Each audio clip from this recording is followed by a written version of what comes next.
I absolutely believe that, but let me elaborate on that a little bit. Since I believe that Jesus and God are in fact one, and Jesus himself says the Father and I are one.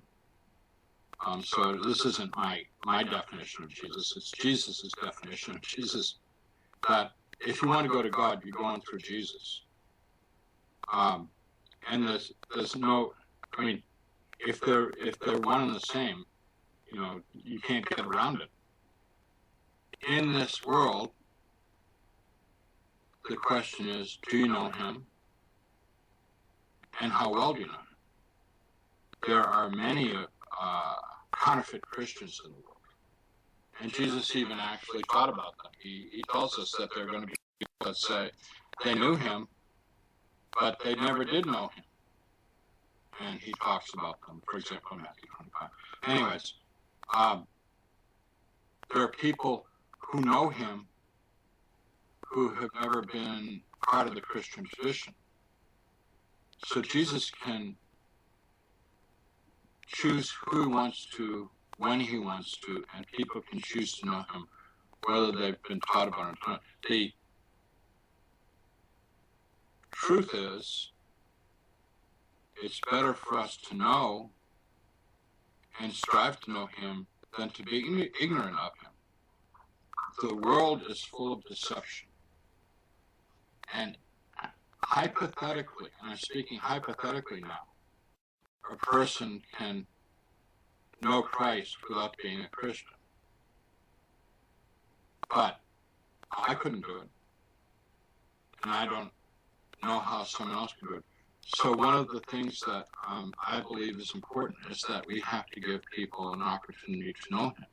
They have to have an opportunity to choose him or not choose them. As flawed as the church is, without the church, there would be no Bible, there would be no knowledge of Jesus Christ, there would be no Christianity. So in this flawed instrument called the church, we have the opportunity for it to represent and teach and bring people into the truth, into a relationship with Jesus Christ. I don't believe in the church. I don't believe in religion. I believe in Jesus Christ. I believe in God. I see those things as means to bring people into those relationships. I get in trouble all the time because people ask me what's the best church, and I said, well, the one that brings you closest to God, which is exactly what Jesus told me.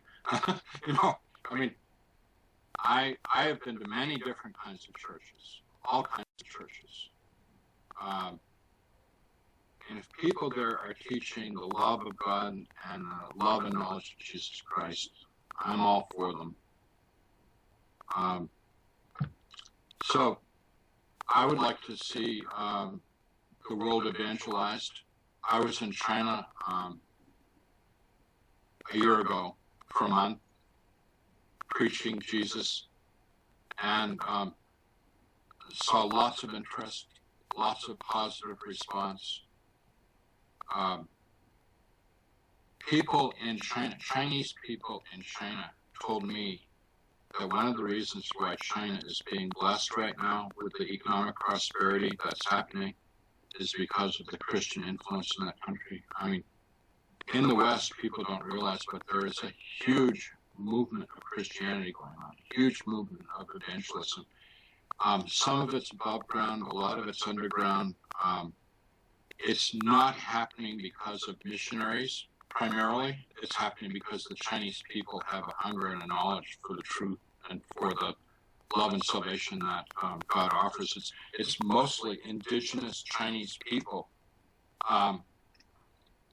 evangelizing. And Chinese people told me that what's going on in China is what is moving China forward from being a very, very impoverished, broken nation into maybe the number one economic engine of the world in the near future, which is what a lot of people predict is because of the influence of Christianity.